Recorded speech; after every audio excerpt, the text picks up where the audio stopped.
Welcome, everybody. Today, I'm happy to introduce Kyle Samperton. Kyle went to University of North Carolina for his undergrad, where despite excellent seismology education, he decided to go into petrology.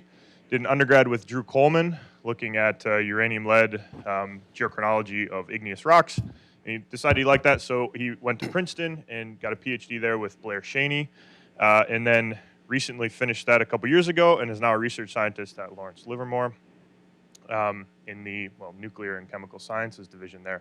And so he's worked a lot on geochronology, obviously, of igneous rocks, and some of which we'll see today from the Bergell intrusion, and is getting into nuclear forensics, as you do at Livermore, I suppose. And he's got a long history of mass spectrometry interest and development. So thanks, Kyle. Looking forward to your talk. Thanks, Jesse. Let's see.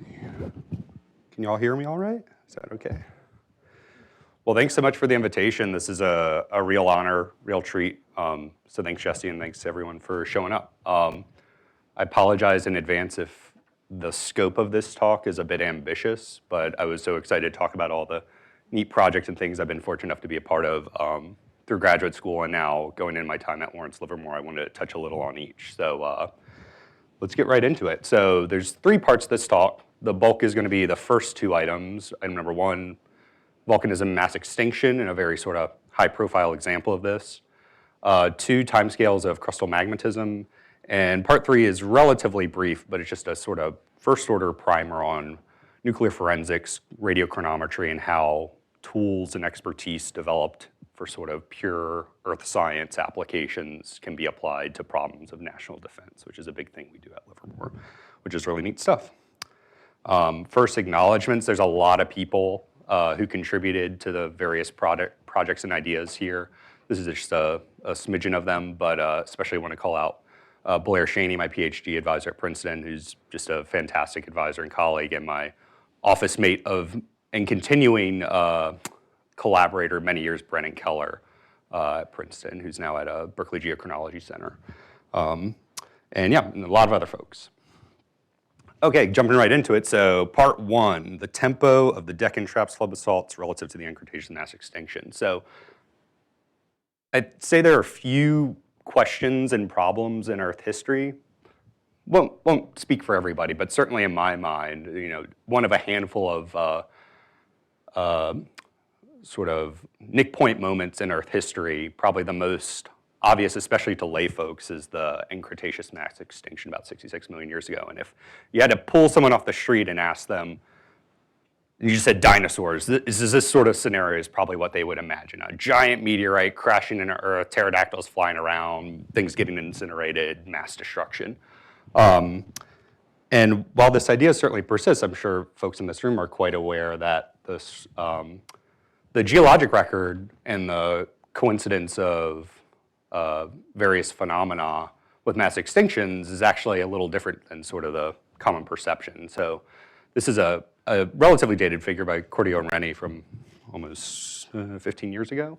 But it really helps lay this out, where we have the ages of various mass extinctions over the Phanerozoic, plotted here about the last 350 million years of Earth history, versus the age of continental flood basalts or oceanic plateaus. And so these are both, should clarify, these are mass extinctions or OAE events. And what you find is there's a very sharp, very compelling 1-to-1 correlation. So here's our 1-to-1 line. The items in red are continental flood basalt provinces that broadly, and when I say broadly, at least before this sort of level of work over the last 10 years has gotten into correlate with, a mass extinction correlates with a continental flood basalt province. The largest being about 252 million years ago, the end Permian extinction correlating with the Siberian traps. We also have a correlation of the end Triassic mass extinction with the Central Atlantic magmatic province, and then sort of most recently explored the end Cretaceous mass extinction with the Deccan Traps.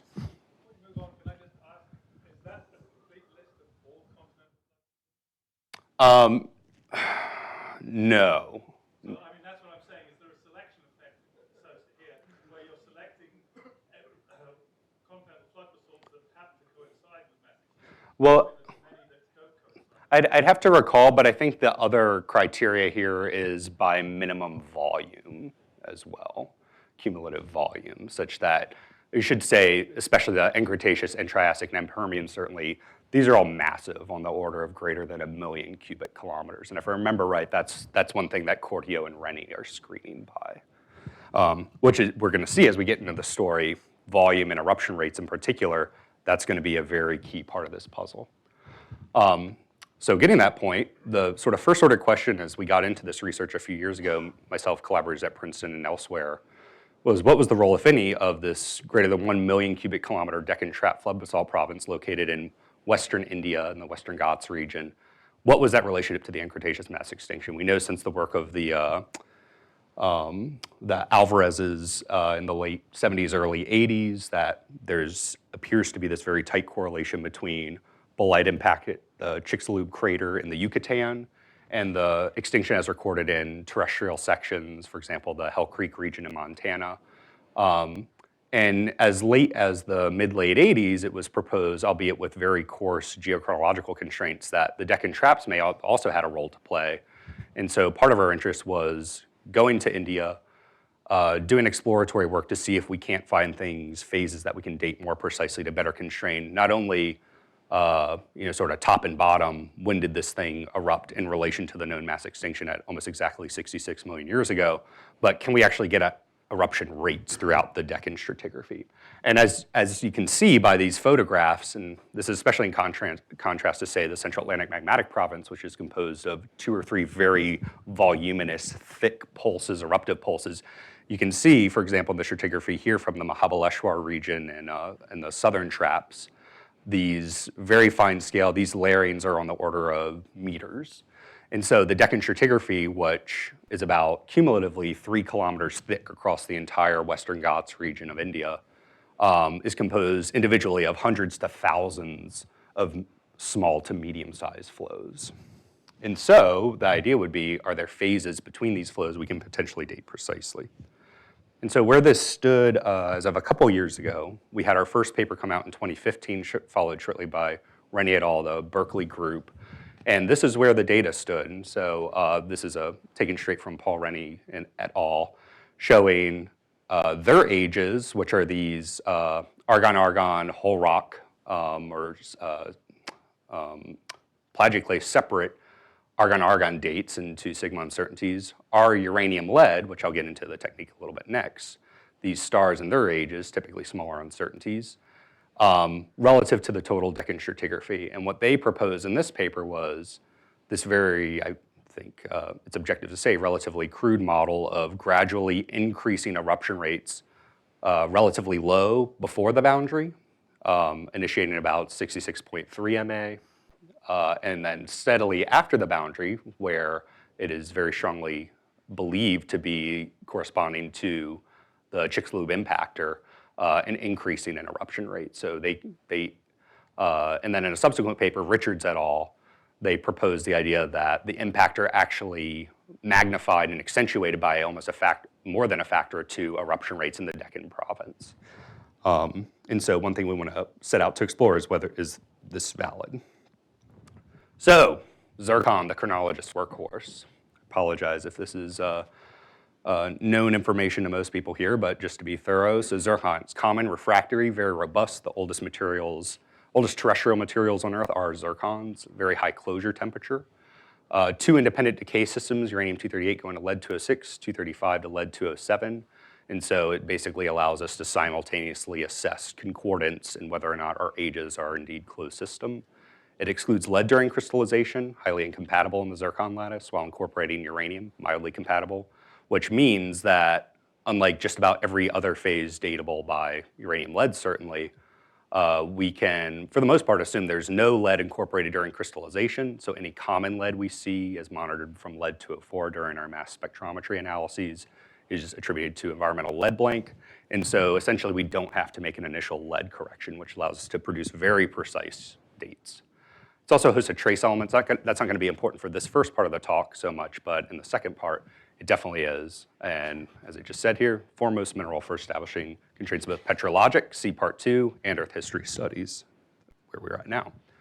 So the technique we're going to use in particular, and the majority of this talk, is uranium-lead ID-TIMS, isotope dilution thermal ionization mass spectrometry on ZIRCON. And this is unequivocally the most precise geochronological method available, especially if you're interested is in Phanerozoic sort of processes and Earth history events. And where the technique is that now we have all these little beautiful zircon crystals going through an anion exchange column, spiked, loaded to a filament, and run in a lab at Princeton. And where it's at now is the sort of ballpark estimate is that we're just about at the level of relative uncertainties of about 0.05% age uncertainty. So for a 100-million-year-old sample, that would equate to a 2 sigma 95% confidence level thereabouts uncertainty of about 50,000 years. And so with that scaling, for the age of Deccan Traps materials, about 60,000 years. In the best case, we can hope to get to the tens of thousands of years level. And we'll see if that's good enough to get any, make any sort of conclusions about the eruptive history of this thing. The big problem is basalts don't have zircon. So zircon's crystal lattice, it's a zirconium silicate. Basalts have relatively low zirconium and silicon, therefore they typically don't crystallize zircon. One thing we found rarely in the Deccan stratigraphy, this is me from our first field season in the classic Mahabaleshwar section, those images I showed you of the tiered stratigraphy of an actual high silica ash bed between two flow contacts. So we have massive to columnar jointed basalt beneath me, another layer above, and then this layer in between, this sort of disaggregated bentonite type material, greenish material, in which these are very rare, but they contain abundant zircon, so we can date them quite well. And this is a really awesome example of a similar flow horizon, not an ash bed, but a flow horizon in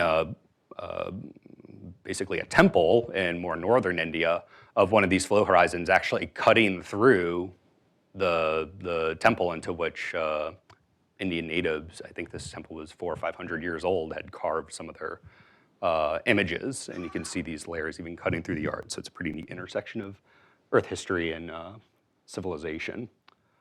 More typically, though, what we found is the best candidates for collecting samples are what we call red bowls. So these are paleosol horizons, similar to the sort of image here, but instead of having an ash bed, the way the red bowls are developed is in situ weathering. So you have a eruption, a flow top exposed for typically maybe tens, maybe hundreds, maybe in rare cases thousands of years, during which time you're in situ weathering the material, creating these very red laterite type materials, into which, because we know the zircon is not coming from basalts, and some of our collaborators before Blair Shaney and I got involved actually tested this empirically and went around and smashed up hundreds of basalt samples looking for the rare case of, say, felsic segregations that you see in some of the larger continental flood basalts like the Camp, but didn't find any zircon there. But what we find is when we look in these soils, you'll typically crush up, say,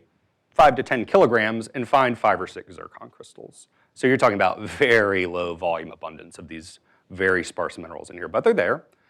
So we extract them. Everything we find was dated, every possible crystal just about. Produce a uranium-lead Concordia diagram. This is a weighted mean plot of the same data.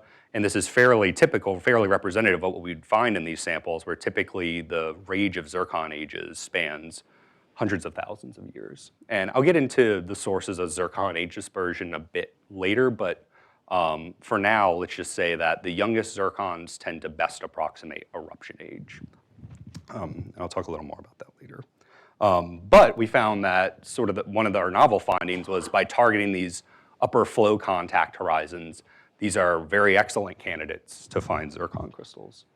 A little more information on that. So essentially between a few, 100 kilometers thereabouts north of Mumbai to 300-400 kilometers south, we scoured every section looking at every flow contact over about 4 field seasons and counting, collecting red bowls. And so thus far we have about 170. There's not a red bowl between every contact between discrete eruptive flows. Not surprising, given that many of these were likely, not had sufficient lag time to develop these paleosols. So despite 170, we're batting not too well, but enough, you'll see, to make some interesting conclusions. Only about 24 yielded more than 5 zircons, which we take to mean 5 zircons given, for example, I showed in the last figure,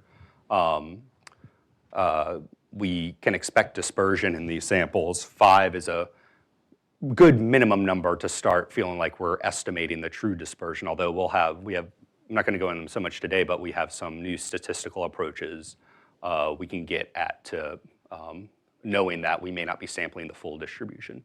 But anyway, so again, we dated 5 to 35 zircons each, so this equates to, on a TIMS, primarily at Princeton, some analyses done at Sam Bowring's lab at MIT, thousands of hours of mass spectrometry time. For those in the know, lead analyses in particular can take a long time to stabilize, especially due to isobaric interferences, isobars under lead 204, 205 in particular. Uranium analyses are quite fast, but many, many analyses. And what we're going to see is the resulting uranium-lead data set from our years of work in the Deccan Traps is the most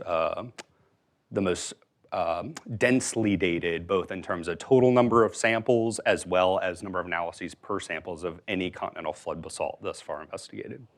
And so what we have here on the bottom, this is just a stratigraphic section of this meandering section down approximately going north to south, x to y, of the cumulative Deccan stratigraphy. So again, in the south, this is where the classic Deccan sort of terrace photos come from here. This pretty incredible drop in stratigraphy and elevation there.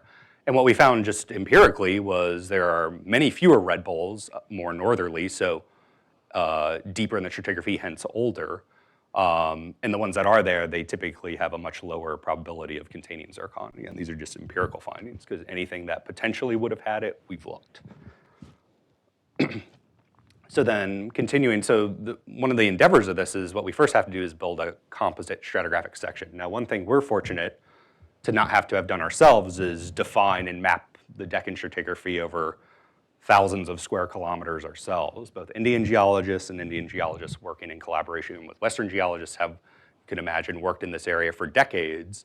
And so there exists essentially what is color-coded here, these discrete sections going from south to north, over which we have variably overlapping and ideally in a good way redundant sampling of potentially the same flow horizons, but what should give comparable ages when compiled in this composite section. And so the little dots here correspond to samples, and they have the little ages beside them, but I'll plot this in a better way before.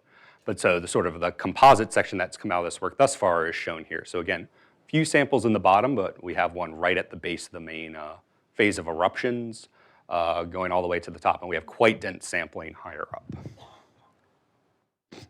Okay, and so sort of the first major result, so what I've plotted here, this is the result of a Bayesian age depth modeling our team developed, where individual bars with vertical error bars represents the Bayesian 95% confidence level, and then the brown envelope represents the result of the Bayesian age modeling. And I should say as well, the full-length error bars in gray in the back, those are the raw, non-stratigraphy corrected raw uranium lead ages. And so essentially the idea of this model is that there's a first order constraint that we can impose on all of our zircon dates, that if our dates are indeed capturing depositional age, as long as there's not any sort of recumbency or overturning of beds, of which there's zero evidence of in the Deccan Traps, your ages should always young up.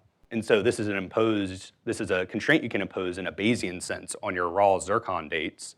And you can see the uncertainties on the youngest zircon date are variable. For example, sample AW here, this one sample P there, have very large uncertainties because these are very small crystals. We're talking about typically well less than a picogram of radiogenic lead, and world's sort of best clean lab blanks right now are floating about 1/10 of a picogram. So your rad to common ratio is not fantastic, so you have relatively large uncertainties.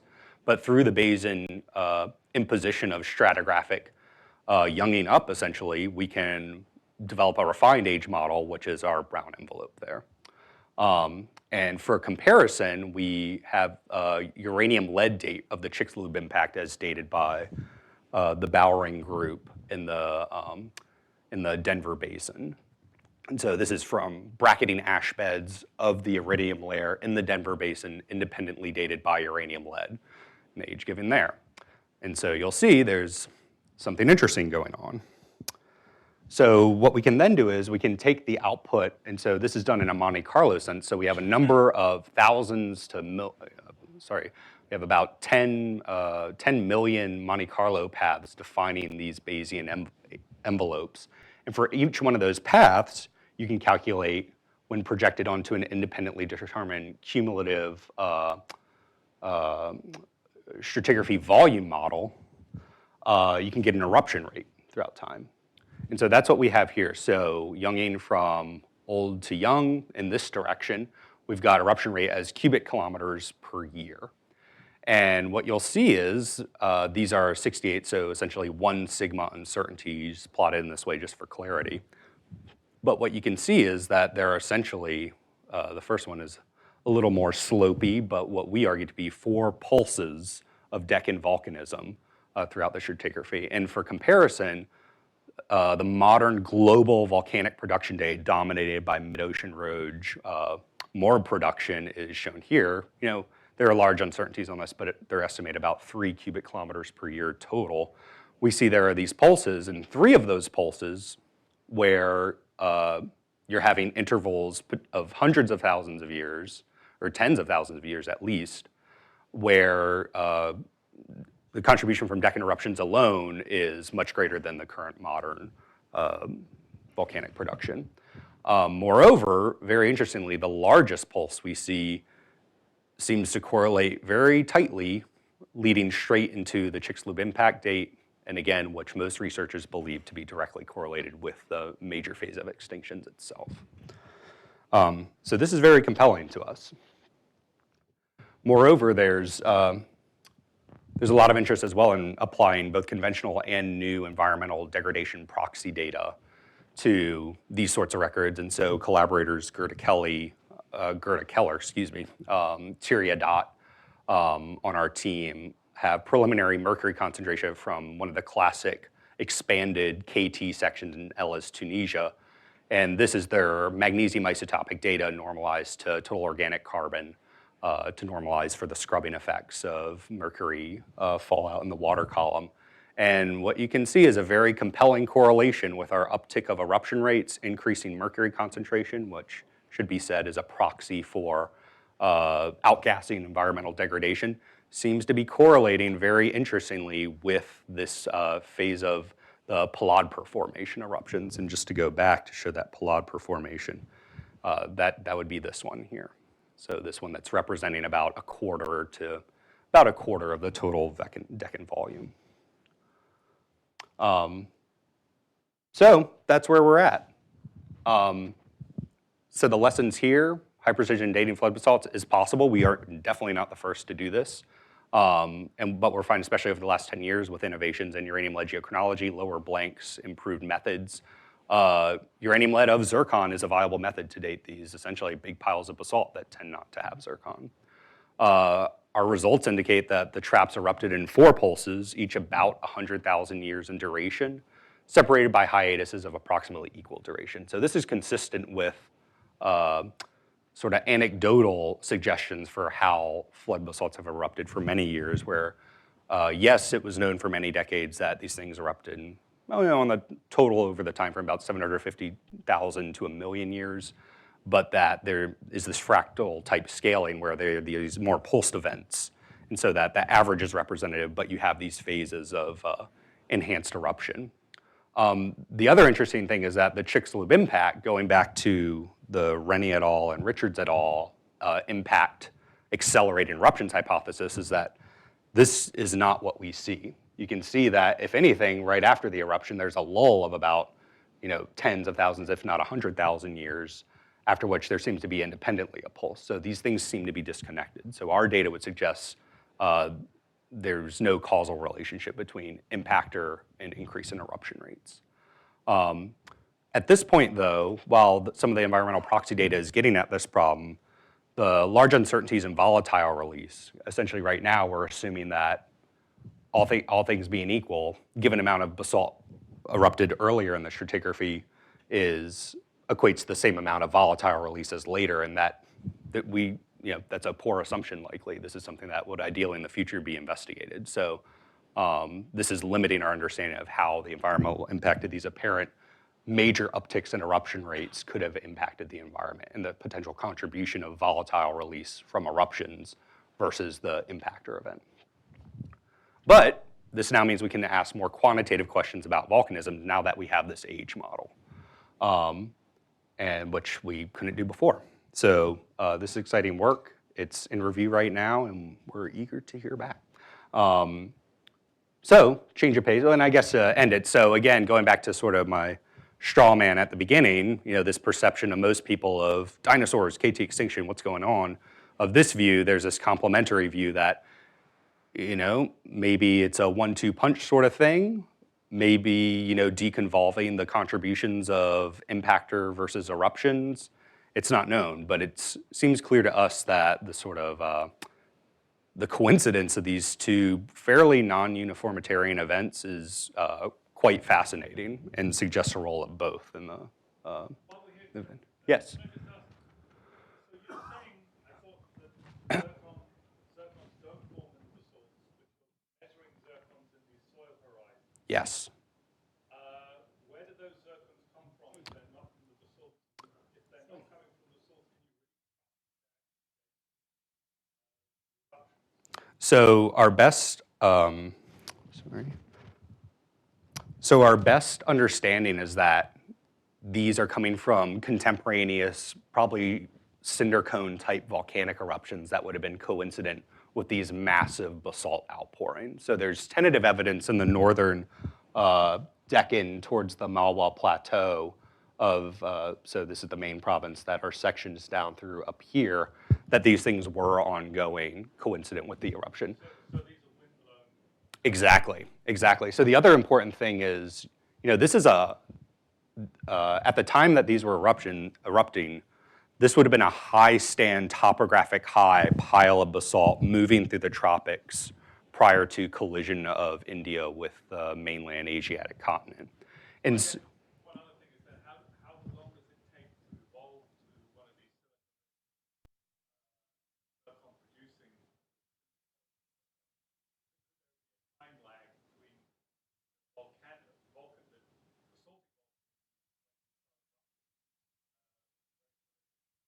absolutely. And so, yeah, that's totally possible. I mean, so one thing that gives us confidence that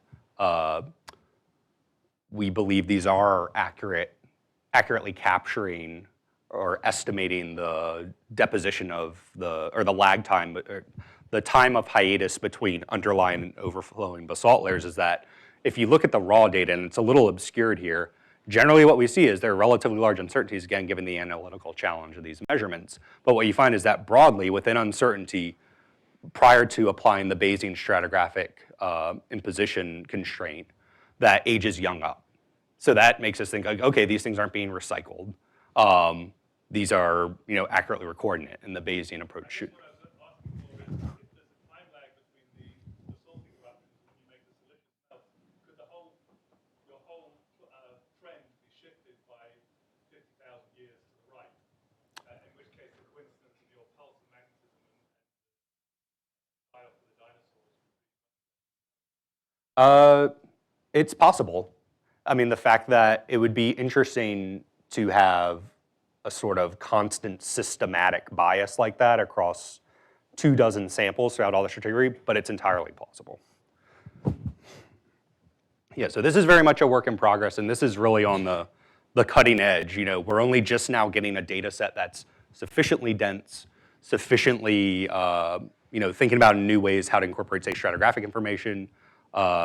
I haven't gone into the full sort of explanation of the Bayesian constraints that we're imposing on these ash bed populations.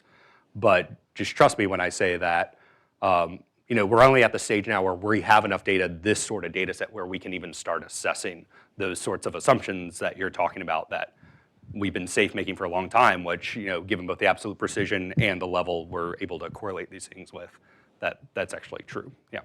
Yep, right here. Similarly, can you incorporate the argon data into the Bayesian analysis, and then what does that due to whether it looks like there's a shift between those and the So the problem with that and where the field is at now is by here assessing, comparing apples to apples, uranium lead dates from the Deccan stratigraphy versus a uranium lead date for, say, the impactor, we don't have to incorporate into our uncertainties major significant systematic uncertainties, for example, decay constant uncertainties. Because we're assessing things within the same system, that's sort of the best thing. It turns out when you compare argon-argon dates to uranium lead dates, you have to incorporate these major systematic components like decay constant uncertainties. And what happens is, sorry, I won't show it.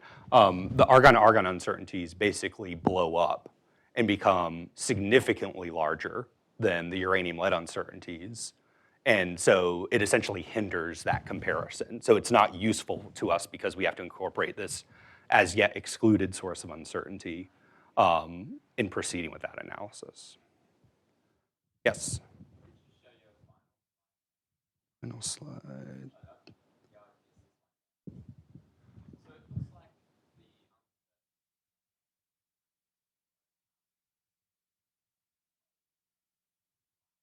It just does, yes.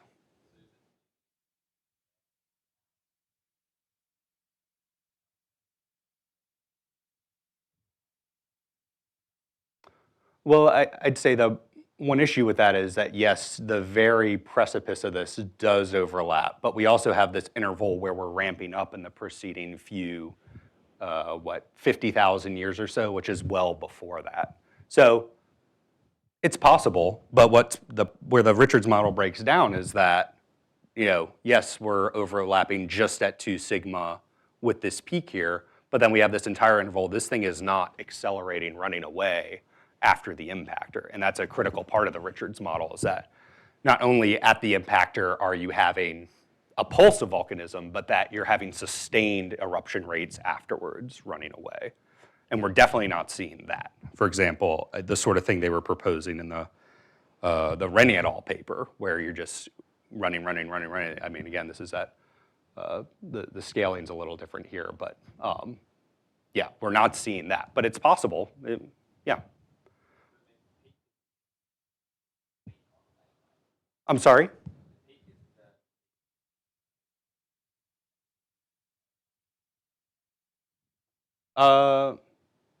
Yeah, I mean, it's possible it did have a role, but I would definitely say the sort of model and the way that they've laid it out, where you're having sustained eruption rates for hundreds of thousands of years afterwards, we're absolutely not seeing that. Okay, any other questions on this part? All right, let's change gears. So a very different sort of work, just sort of backstory. So getting involved in the KT Earth history sort of work was essentially a side project for my PhD work. We went to India. It was a high-risk, high-reward sort of endeavor. We didn't expect to find zircons. No one had found them before, and we found them, which was great. But I'm actually a petrologist at heart, so true rock jock. And so where I spent the majority of my field work in my PhD was in the Swiss-Italian Alps and the Bergell intrusion, and that's what we have a view of here. These beautiful glacially sculpted granitoids, just about everything you see with the exception of Monte di Scrazzi in the background is K-spar megacrystal-bearing granodiorite, right? So really, really beautiful stuff and a great natural lab to look at questions of melt differentiation, Pluton emplacement processes, and time scale of melt residence in the deep crust.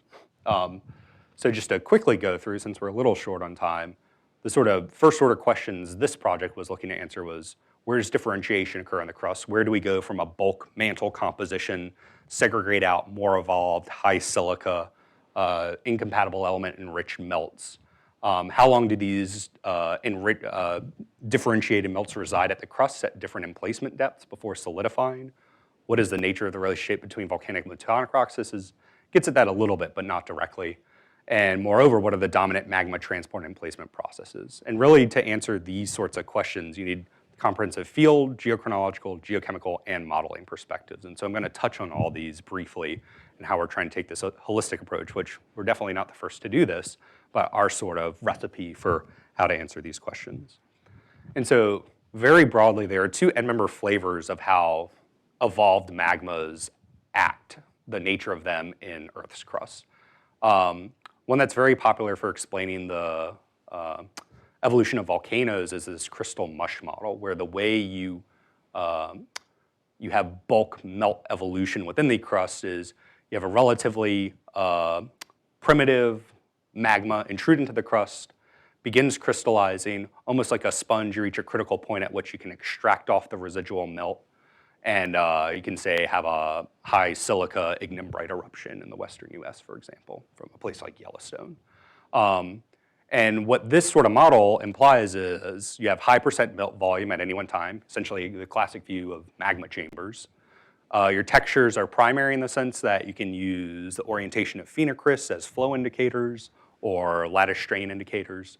The idea is that anything you see in the crust is an indicator of emplacement level differentiation. So you see what looks like a frozen magma chamber of a given level in crust, that's where it differentiated. And it's thought that it's predominantly in the upper crust, basically in, not strictly, but largely in, say, subvolcanic magma chambers where differentiation is occurring. And the idea is that these would be long-lived, that is, on the order of tens, hundreds, maybe millions of years, melt-rich reservoirs in the crust. A very different view comes from what's been developed on studies of plutons predominantly, this idea of incremental assembly. For example, the Sierra Nevada intrusive suites, like the Tuolumne intrusive suite, where Half Dome and places, suites like that, which the idea with that is based on dispersed uranium lead dates over millions to tens of millions of years, I should say, the idea that in the shallow crust, these timescales are far too long to have stabilized magma chambers. The only way to explain that range in dates is through pulse-wise assembly, where you basically have discretized pulses from the middle or deep crust being placed into the upper crust and, say, building a stacked out laccolith style intrusion over time, such that you have a low melt percentage at any time. Your textures are modified by thermal oscillation of multiple spikes from multiple melt pulses. There's very little in situ differentiation, so if you see a granite in the upper crust, the idea is that granite is reflecting melt extraction and differentiation processes at much deeper levels, where melts are more sustainable on protracted time scales. And that the idea of magma chambers doesn't exist. So this is the context in which we're going to study this Burgell intrusion.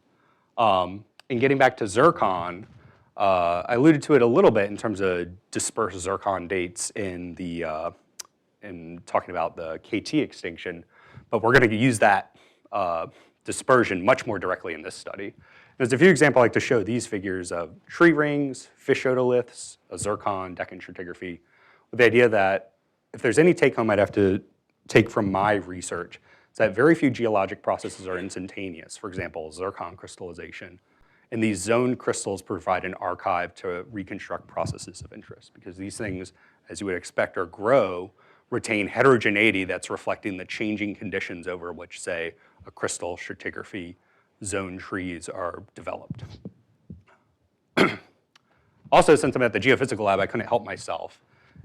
One of your preeminent alumni, Norman Bowen, has this really great phrase in the evolution of the igneous rocks, which was, ironically enough, even though he was a geophysical lab guy, was based on lectures he gave at Princeton in 1927, where I won't read it out here, I'll leave it up there for you to read, but essentially he was, almost 100 years ago, fully cognizant of this idea that crystals are zoned. Nobody would argue with that. Processes like assimilation and fractional crystallization have been well appreciated by petrologists and geologists for decades, that this is a major sort of phenomena occurring in igneous rocks. But what I'd say has not been appreciated, and as people are only coming around to recently, is that this exact same thing applies to datable phases like ZIRCON, and that we are now at the point where we have sufficient analytical resolution. We can start probing the internal, what I would call ZIRCON stratigraphy of these crystals to get at the timescales over which, and potentially capture the environment in which these ZIRCON crystals were grown. So quick overview. So the Burgell intrusion, again, that's not strictly true. It straddles right along the Swiss-Italian border. But this is a really fascinating place to assess these magma emplacement timescales, because this pluton was deeply in place in the mid-crust. Not only that, it's a zoned intrusion with a normally zoned is how petrologists describe it. That means a more evolved granodioritic interior zoning to an outer shell of tonalite, so a more sort of mafic granitoid. But what's really fascinating from a sort of a geodynamic and placement processes perspective is that it's a tilted intrusion. So this here is from a sort of overview of Peri-Adriatic or Alpine Plutonism by Claudio Rosenberg about a decade ago, but it's really useful, showing the Bergell B here and intrusion depth versus all the other Peri-Adriatic intrusions. So whereas, say, the Otomello batholith, arguably a much more well-known, well-studied intrusion in the Alpine intrusion, essentially is at a level equivalent to a lot of the classic zoned intrusive suites of the Sierra Nevada, again, Tuolumne in the upper crust. So it's, oh yeah, sorry, it's a little hard to see. That's 10 kilometers there. So the vast majority of intrusions are in the upper crust. The Bergell represents a range of emplacement depths from, again, about the mid-upper crustal boundary, with this tail of tonalite extending down to extremely deep mid to even getting lower crustal depths. So ideally what that should mean is we could go to different sites, make maps, collect samples, and for example, a force order expectation would be that you collect zircon crystals from the uppermost portion of the tonalite down through the center all the way to the tail. And if, as I'm going to get at, zircon is grown over a range of timescales because you're shallower versus deeper, cooler versus hot, maybe you'd expect a zircon to be hanging around, growing over longer timescales in the deep crust. And this is just another view showing the Bergell in sort of the tectonic context, a cross-section through the Central Alps, showing escape of the Bergell through these two major fault lines, the Insuperklein and Engadine line. You see basically escaping up through this thing, so excuse me. Still recovering from a cold my 2-year-old son gave me, so always fun times. Excuse me. And so what are the examples of sort of textures we see here? And I'm not going to dwell on the field work too much, but for example, along the base of this intrusion, again, the reds and purples and pinks are all our tertiary magmatic material, whereas the greens, yellows, purple, greens, yellows, orange are more of the about an order of magnitude older Permian age basement rocks of the Central Alps. And what we find is along the, essentially the floor of this intrusion, very interesting textures suggesting, say, ductile hot magma over long time scales, wavy sort of centimeter scale folding, deformed enclaves, striated, alternating, mafic enclave rich, case bar rich, tonalite rich melt sheets, and again, more folds. Just the sort of structures we see here, things that are consistent with melt being present in abundance and responding to alpine convergence during alpine orogeny, essentially. In additional maps we make, this is from another area of the floor, of the floor of the intrusion here near that green dot. Losing my voice. And just again, the sort of structures we see, large scale sort of regional fold axes developed, again, all consistent with melt being in place, coincident with north-south approximately convergence during orogenicis. The important thing is we have maps all over the Pluton. We have samples collected in the context of detailed maps that we're gonna analyze for zircon dates, titanite dates, and so on. And so this is an example of the sort of workflows that we're applying. So taking zircon crystals, mounting them, imaging them, doing laser or SIMS transects from core to rim to, again, get explicitly at that zircon stratigraphy. But then after that fact, going in, taking these crystals up, applying the ID-TIMS method that I described in the Deccan, taking these same approaches, fragmenting zircon crystals to get at zircon crystallization timescales. And for example, this is a nice example of an asymmetrically sampled grain where you have the core separated, the two rims overlap in age, quite a bit younger than the core, and having a delta T zircon captured timescale of heterogeneous growth of about 170,000 years, thereabouts. And this is just a sort of underscore the sort of analyses we're doing, but as sort of a compilation, also did a study on taking zircon crystals and demonstrating that they're ubiquitously zoned both chemically and temporally. And by, for example, fragmenting zircon symmetrically, so taking the two tips as sort of a control off of a given zircon crystal, analyzing those separately. This here captures the single zircon delta TZ, so the difference in age between these two tips. Because they're symmetrically sampled, you'd expect no age heterogeneity. Indeed, you see none within uncertainty. So this age equivalency line means within their nominal analytical uncertainties, there's no age difference if it hits that. But every crystal that's sampled asymmetrically, so example, this little tip here and then this interior portion, where this tip out here is integrating a more outer, therefore expected to be younger volume, you see many hundreds of thousands of years of age heterogeneity. So this is the first sort of systematic study in this context, actually doing this sorts of subgrain microsampling for ID-TIMS analysis, and showing that there's plenty of heterogeneity in the sample in the order of hundreds, on average, about 200,000 years that we're capturing with ID-TIMS. And the important thing is, because even though we're subgrain microsampling, I would admit that this is a very crude sampling approach, such that essentially any age difference you expect between these two domains is going to be a minimum, because these things are overlapping in the domains that they're subsampling from. And so as an example of the sort of thing we see, just zoning in for the purpose, because we're short on time, for the Bruegel tonalite itself. So again, this is jumping back real quick. This, what we call the tail of deepening, essentially, tonalite going from upper crust down to lower crust, essentially. We have a number of samples collected from here. And again, based on independent evidence, geologic evidence published by folks recognized for years, aluminum and hornblende, geologic observations, that this is getting deeper. The hypothesis I mentioned before, that as you go deeper, you should expect to see more age heterogeneity. That's exactly what we see.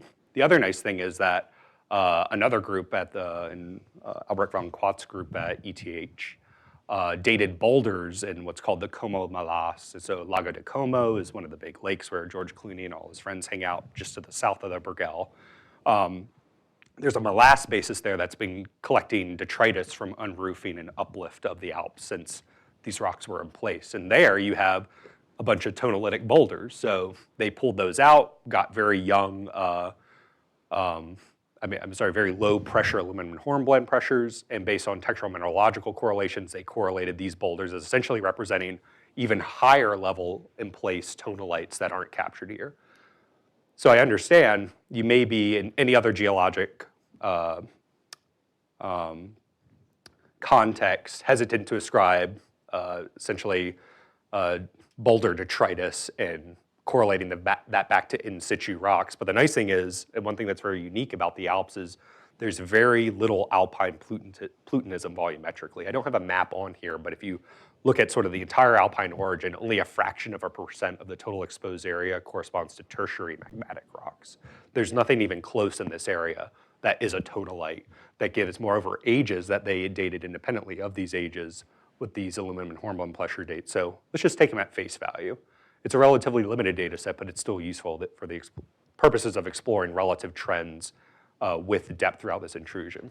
But anyway, so what I've done is I've sorted the various colors as a function of intrusion depth here. So while there is no obvious correlation of when the oldest zircon data is, there's an absolute correlation of emplacement depth with total resolved zircon age dispersion, going from the uppermost these boulder samples, again representing ex situ higher level in place tonalite components of about 150,000 years, deepening going on the order of 600, 700, up to 1 million years of zircon age dispersion in the deepest lower crustal portion. Which is, again, consistent with this first order constraint that you're going structurally deeper and you're going to have greater thermal insulation of an otherwise equivalent melt body, again, all tonalitic granitoid magmas. You're just crystallizing slower and therefore growing your zircon over a longer time in the deep crust. So you might think we could just leave it here, but we can actually take this a step further. So for these same zircon analyses and the chemical purification of uranium lead for TIMS, we also separated and have trace element data for those same washes.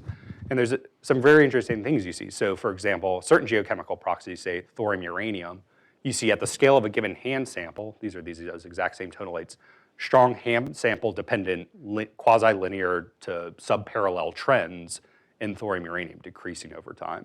So this was observed, albeit at a much cruder scale, by work by Felix Oberle in the late 90s, early 2000s, in a select few samples, and his argument that was that this is reflecting zircon growth coeval with magmatic allanite, an epidote, which is present in abundance in these rocks, again, because they're deeply in place. These are phases you don't often see in granitoids, but you're deep enough that they're in the allanite epidote stability field. Excuse me. And whereas you look at other trends, such as lutetium hafnium, you see these more diffuse hand sample trends, but much less convincing. But stuff is changing.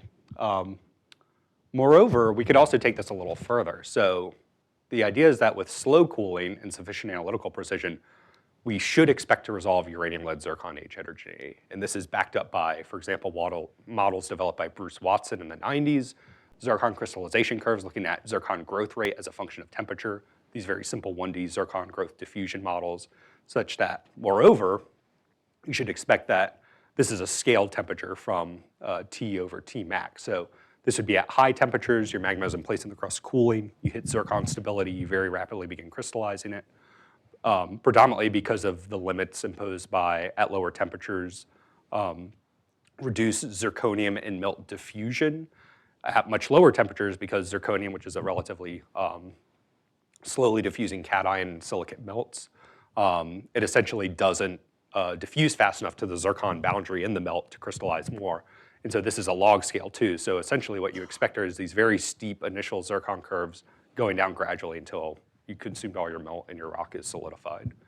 And one way you can assess this potentially is through titanium and zircon thermometry, which, quick overview, essentially is a empirically developed thermometer in which the titanium incorporated and therefore measurable in a zircon crystal is directly proportional to the temperature at which that zircon crystallizes. Titanium is highly incompatible in the zircon lattice, typically incorporated only at the, in most cases, sort of 10 ppm level relative to zirconium.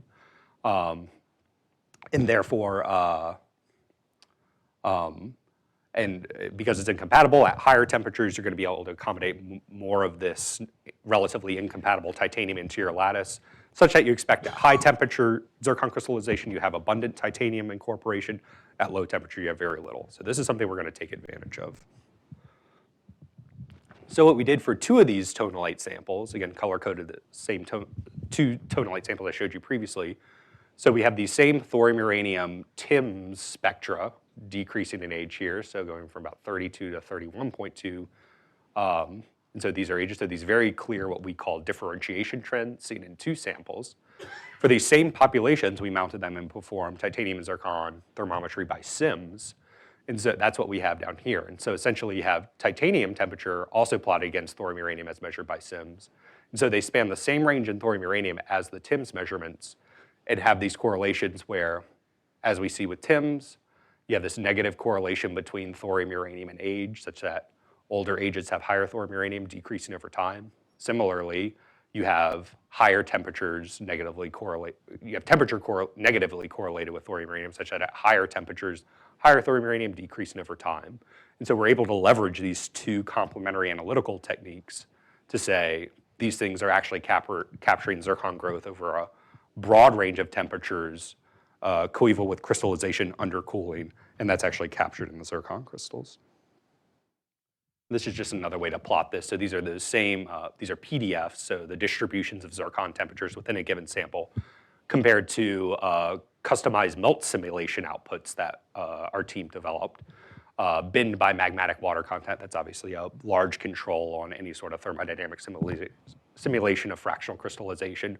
But broadly what we see is that in the range of about 5 to 7, so basically water-saturated melts produced in the mid-lower crust, these produce spectra that are broadly consistent with the observed zircon crystallization spectra we're able to analyze in these crystals.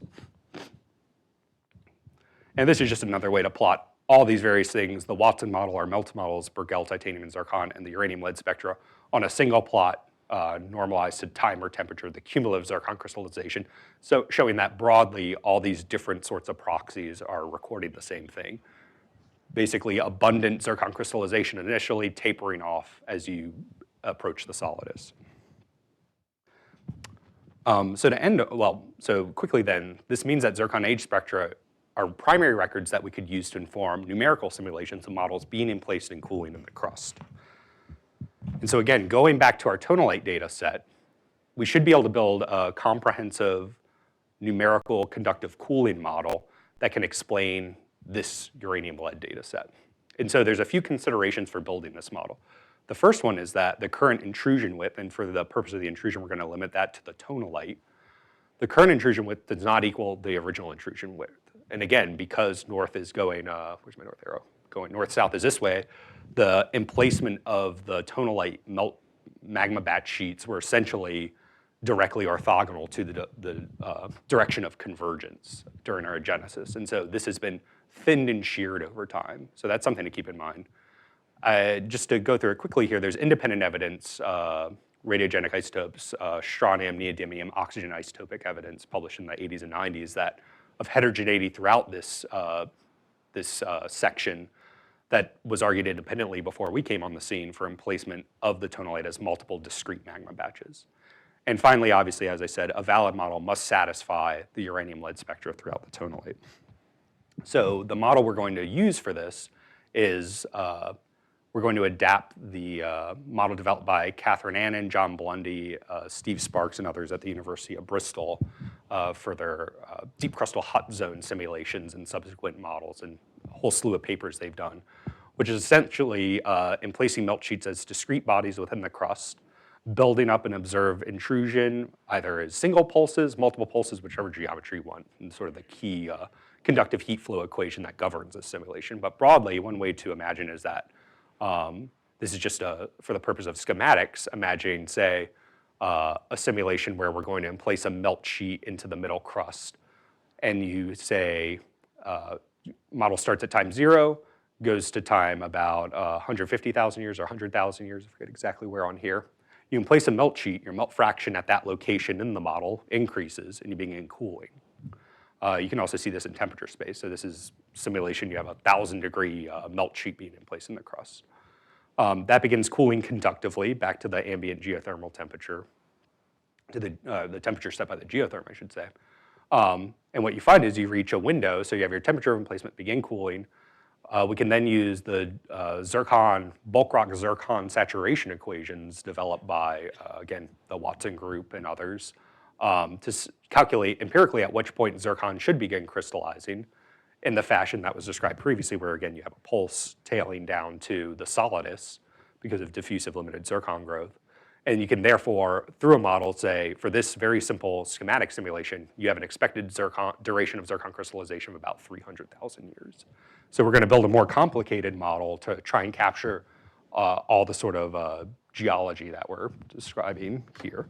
And so as an example of one of these, let's see if we can get this going.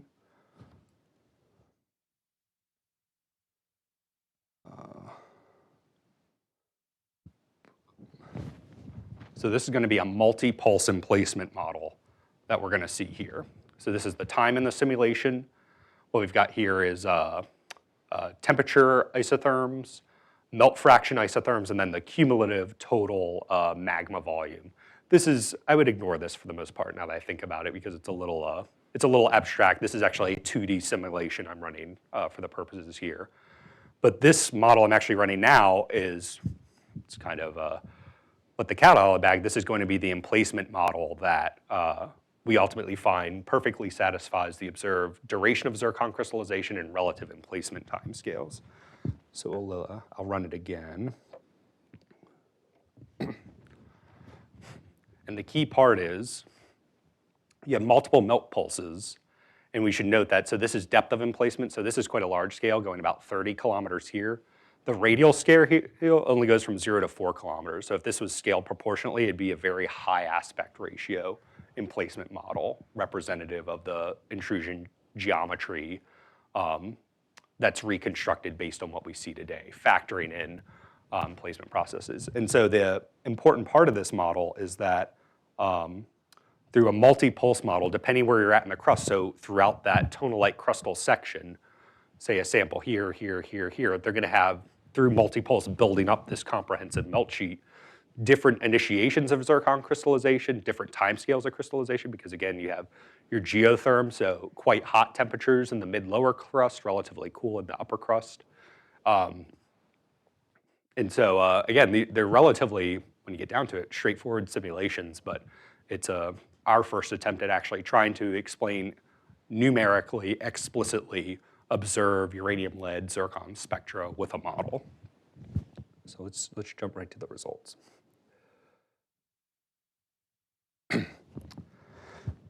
And so I'm going to show the results of 4 model outputs just for the sake of completeness. So the first one, and again, this is similar sort of scaling as I showed previously. What I've got here, though, is basically throughout the crustal column, the gray envelope represents, for a given crustal level, the duration of expected zircon crystallization expected from that model output. So this is essentially taking the intrusion as preserved today, current intrusion width. Let's say we emplace that intrusion instantaneously throughout the crust, let it cool and see what that age spectra looks like. And for comparison, just offset by their relative initiations and durations, the colored bars represent the actual empirical observed uranium, lead, zircon age heterogeneity, initiation and termination.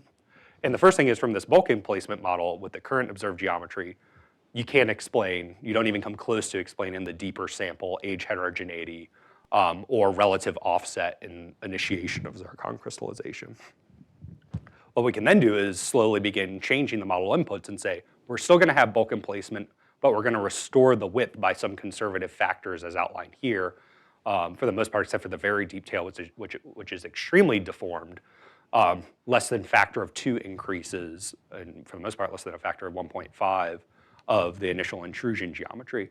And you can begin to see we're starting to get closer to explaining durations, but for example, these interior samples, we aren't quite meeting their the total spread in zircon dates. We can then input a pulsed emplacement model similar to the one I ran previously, where we say, okay, for different sections throughout the crustal section, we're gonna place the melt at different times. And as you would expect, you can of course set this such that of course you get your zircon initiating when you want it to, but using the observed width, you never, for any samples, explain the full duration of zircon crystallization. But finally, by combining both having pulsed emplacement with the restored width, and this was the model run that I showed previously, you actually do quite a good job, at least better than any other alternative, of explaining the dispersion in zircon dates. Now, of course, you could over-prescribe it and through restoring the width and pulse emplacement fit the observed data perfectly. I didn't want to do that here. I just wanted to more show that broadly, these sorts of models are consistent and sort of allow us to tie together the data seamlessly and say that the tonalite was emplaced by multiple long-lived discrete magma pulses with a total emplacement duration of about 1.5 million years. So just quickly, because I'm already running over, the key point of this is that we resolve dynamic zircon spectra. We just resolve intracrystal growth times by integrating modeling with geochemistry, with geochronology. It's a real game changer because it allows us to start to make quantitative predictions and try and match models with observed data sets. And so with great precision comes great responsibility and opportunity, is what I said. And just very quickly, so a primer on forensics, because this is a lot of what I do now. I can only talk about relatively limited examples, but just broadly, and why is this relevant to sort of the talk up to this point, it's best to talk about nuclear forensics. So what is nuclear forensics? So this is literally the definition from the IAEA handbook of what it is. So it's essentially examining nuclear, other radioactive materials in the context of international, national law, or nuclear security.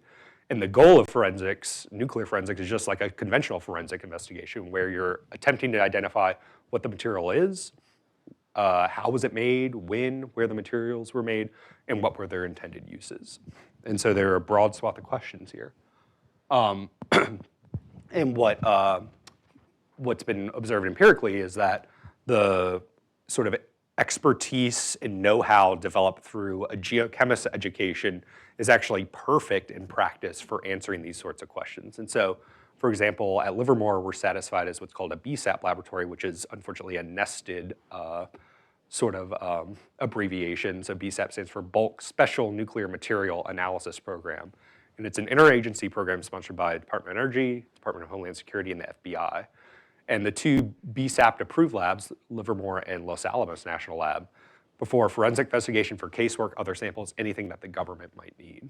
And so this can include using our analytical tools, mass spectrometry, metrology, you name it, to perform research projects, double-blind round robins, foster international collaborations with other countries trying to get their forensic capabilities up to date. And most importantly, one thing we do a lot of at Livermore is develop and validate signatures to identify or constrain origins and histories of nuclear materials. So these are all very sort of powders and interdicted materials or research materials at various stages of the life cycle.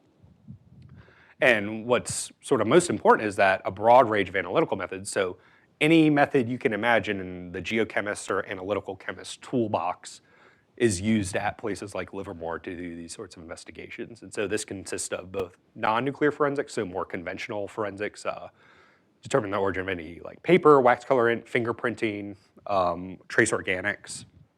But what we do a lot of in my group is nuclear material forensics. So particle characterization, stoichiometry, impurities, residual radionuclides, age dating, which I'm going to give brief examples of, and uranium and plutonium isotopics, which are diagnostic of production methods and uses. You know, is the material HEU, LEU, is it weapons grade, reactor grade?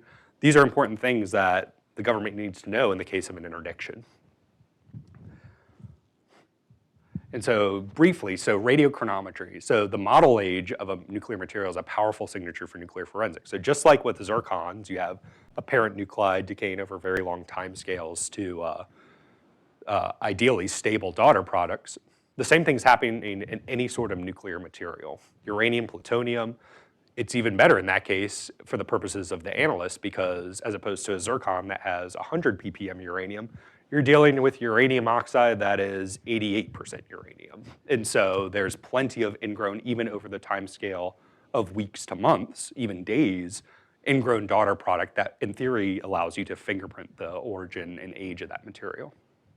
And so it can be used as both a comparative signature, so in which no assumptions are required about the sample's purification or production history, and I'll get into that a little bit next, or a predictive signature in which you assume that, for example, there was the daughter product at the time that, say, interdicted material was purified, the daughter product was completely purified, and hence the model ages you get are actually representative of the true production or casting age of that material. And just like geochronometry, it assumes that the sample has remained a closed system since its production. And just two very brief examples of the sort of open things that we can talk about that we characterize. There's a lot of method development done on uranium standards. So for example, this is U100, which is uranium standard produced by NBL NIST, one of those organizations, on January 8th, 1959. And so we can do U-series chronometry, essentially, here, uranium thorium dating and uranium protactinium dating on multiple aliquots. And that is its actual production date there, that gray bar. And what we find is that our protactinium ages overlap it perfectly, January 1959. The thorium are slightly older, the way this is scaled, getting older this way, which is consistent with slight excess thorium that you would expect from secular equilibrium. Hence, the thorium was not entirely purified at the time of casting or preparation of this material. And finally, another example, IRM 1000, developed by IRMM, explicitly the first uranium thorium chronometry standard, which was produced at July 9th, 2012, with an uncertainty to encompass the duration of the process in which it was produced. And similarly, we have a time series over many years of apparent model age. So the important thing is that these analyses were made using different spikes, tracers, different analytical approaches.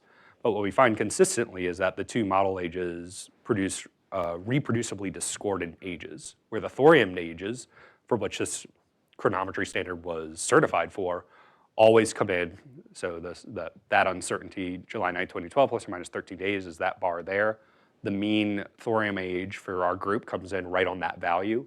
Whereas the protactinium, this is the exact case of the opposite, which was not certified in this standard, is systematically older, which is consistent with slight excess protactinium-231 at the time this material was produced. So to end on, U-series chronometry can provide valuable signatures, for example, data production for forensics, but there are caveats, and so there's a deep interest in R&D and subsequently going down the U-series chain to not just other parent-daughter pairs, but parent-daughter-granddaughter and so on. And so it's a really fun, exciting avenue for R&D research applied to problems that are in sort of immediate national interest. So anyway, that is it. So thank you for your time.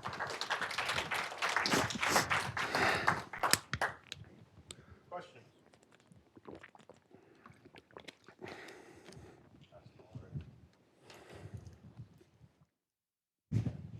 So let putting the Burgell crystallization into the scheme, the broad scheme of granite petrogenesis. That looks like a fairly hot magma that's dry. You didn't mention water at all, but those temperatures are extremely high. And thinking of, contrasting that system to some recent observations by Mike Ackerson, who's got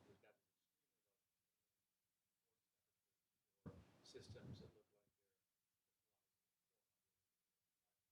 Mm-hmm. so geologically, what's unique about this Burgell system? You've got a crustal shortening, water out that allows,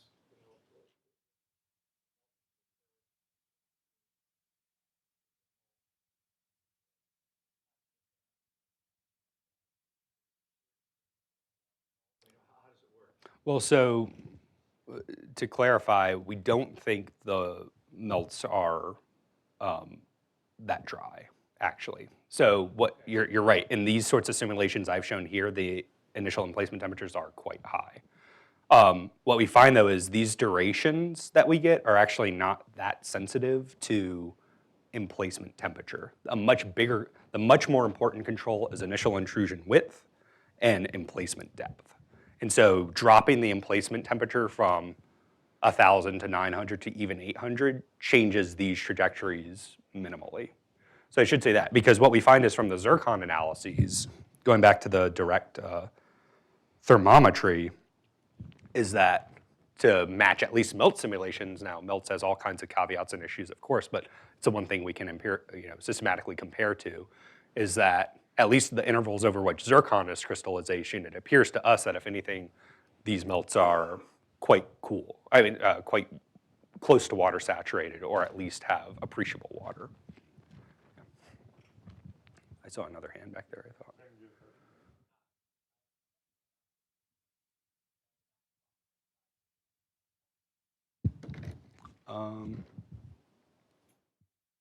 I may have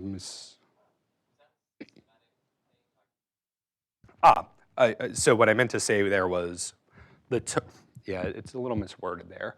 So essentially, the 1.5 million years, that is within the tonalite total intrusion. That's the total duration from the initiation of the first tonalite pulse to the cooling of the last one. That's the total existence of melt in that intrusion over that time scale. All right, cool. Cows are all know that. Thank you. Good.